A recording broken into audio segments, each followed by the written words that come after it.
شام جريل ولا بلودان؟ شام جريل هاي السندويشة يا جماعة ومعها واحد تومية.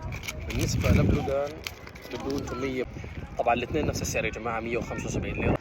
نفتح يا جماعة هاي تاعت شام جريل. طبعا أنا شايف صغيرة نوعا ما، خلينا نشوف الطعم مش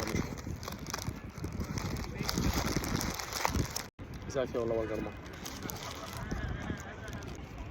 نشوفها مع التومية يا جماعة.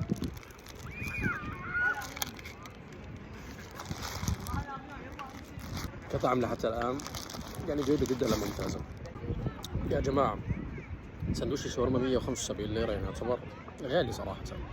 على الأقل 175 حط معها علبة تومية وعلبة مخلل. يعني حتى التومية هذه بتاعت شام جريل جدا صغيرة، يعني ما بتكفيش تاكل معها سندويش صراحة. بس في المطاعم المفروض علبة لو قدها وأكبر شوية مع مخلل، مش هيصير إشي. نيجي لمطعم بلودان.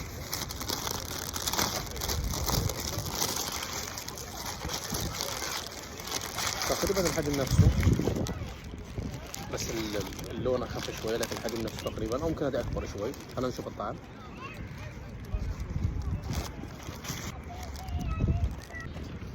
صراحة يا جماعة بعد ما جربت التنتين شام جريل استمتعت بها أكثر، يعني ممكن أعطيها 9 من 10 حتى تتبيلتها مختلفة. هات بلودان يعني صراحة ما عجبتني كثير، يعني مش سيئة بس برضو مش واو، يعني بعطيها 6 من 10. وهذا طبعا تجربة شخصية ورأي شخصي مش أكثر، والناس أذواق أكيد.